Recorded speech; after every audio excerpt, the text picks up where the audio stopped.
Ousted DHS chief Kirstjen Nielsen is having a hard time finding a job.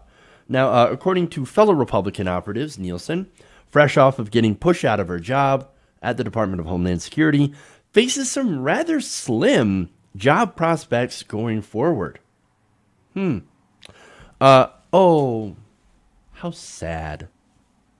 Now, sources close to Nielsen's former team at Homeland Security told The Atlantic that although people who leave senior government positions like DHS secretary typically have their pick of high-powered private sector jobs, that is, for one, problematic.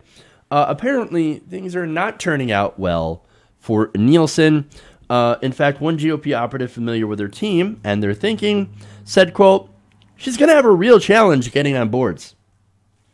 Aw, how terrible. I mean, all she did was do an extremely horrible policy like zero tolerance, which meant splitting up families, some of which will never end up being united.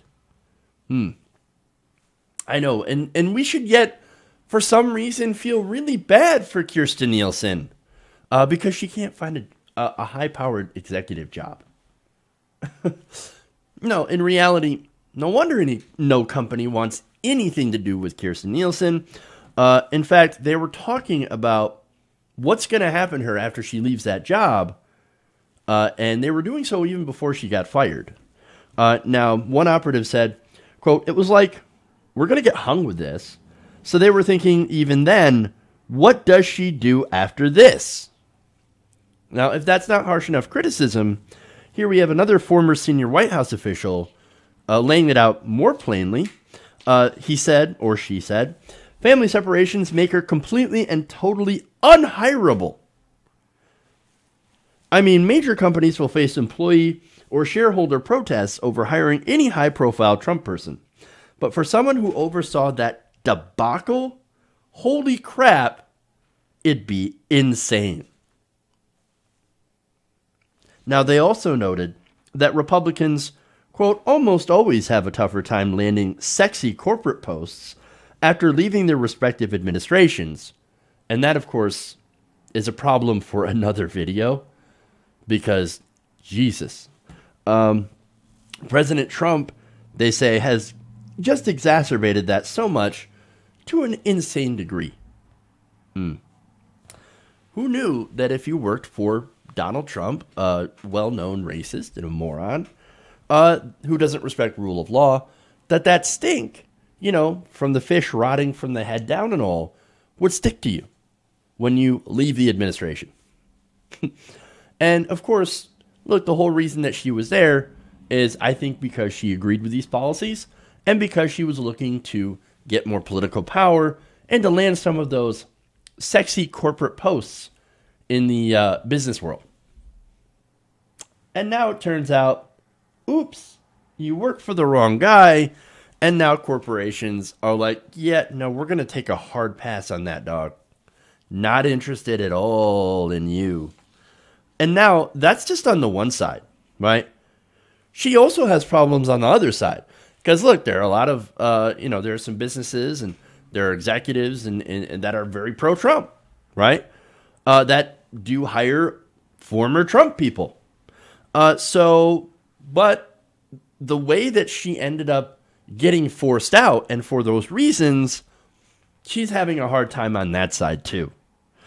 In fact, a current Trump campaign official added that Nielsen faces another hurdle due to her resignation, so-called resignation, that she is also no longer in the president's good graces. Check out this quote.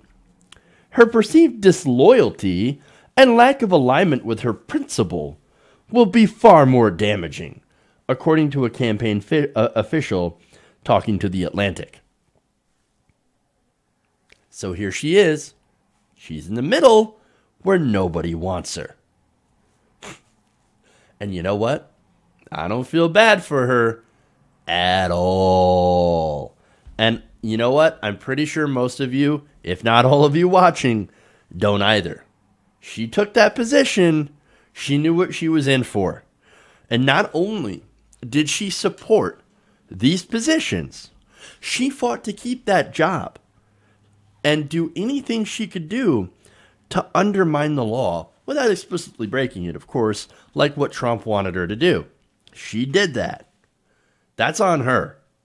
Ain't nobody crying tears for Kirstjen Nielsen. In fact, there's a lot of people who would actually love to do more, to see her face some sort of punishment for those horrific policies that separated families at the border and inflicting misery on so many people who were just trying to find a better life for themselves and their kids that now they might never ever see again.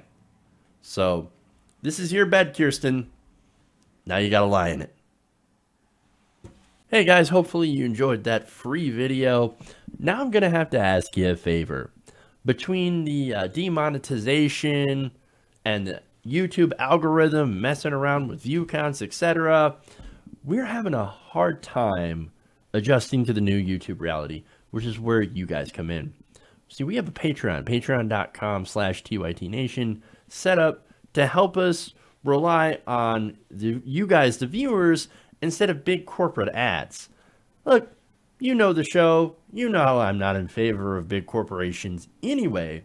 So help us transition away from relying on the ad model to pay the bills and sign up to be a patron, patreon.com/TYTNation. That goes a long way to help us keep the lights on. And you guys will know that you're supporting independent, progressive media.